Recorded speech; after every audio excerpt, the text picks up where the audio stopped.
तुम्हाला माहिती आहे का, महाराष्ट्रातील सह्याद्री पर्वतरांगेत वसलेले भीमाशंकर हे भगवान शंकराचे अत्यंत प्राचीन व पवित्र ज्योतिर्लिंग मानले जाते.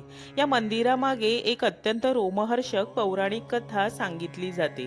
पुराण कथेनुसार भीम नावाचा एक अत्याचारी राक्षस होता.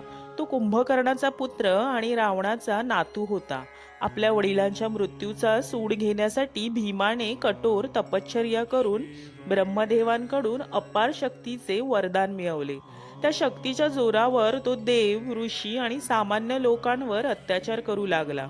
त्याने अनेक शिवभक्तांना त्रास देत धर्माचा नाश करण्याचा प्रयत्न केला.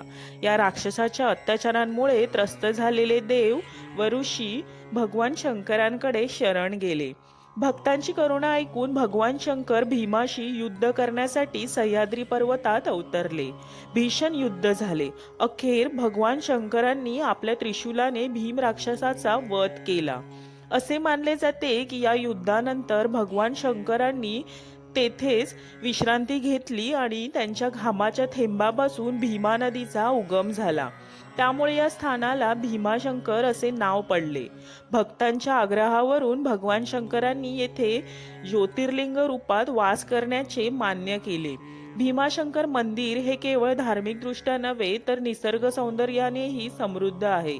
घनदाट जंगल, धबधबे आणि शांत वातावरण भक्तांच्या मनाला अपार शक्ती देते. आजही असे मानले जाते की मनापासून केलेली प्रार्थना येथे नक्की फळ देते.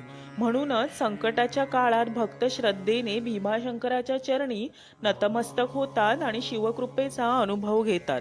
तुम्हाला जर माझी ही रील आवडली असेल तर लाईक आणि शेअर करा आणि माझ्या चॅनलवर नवीन असाल तर सबस्क्राईब करा. थँक्यू.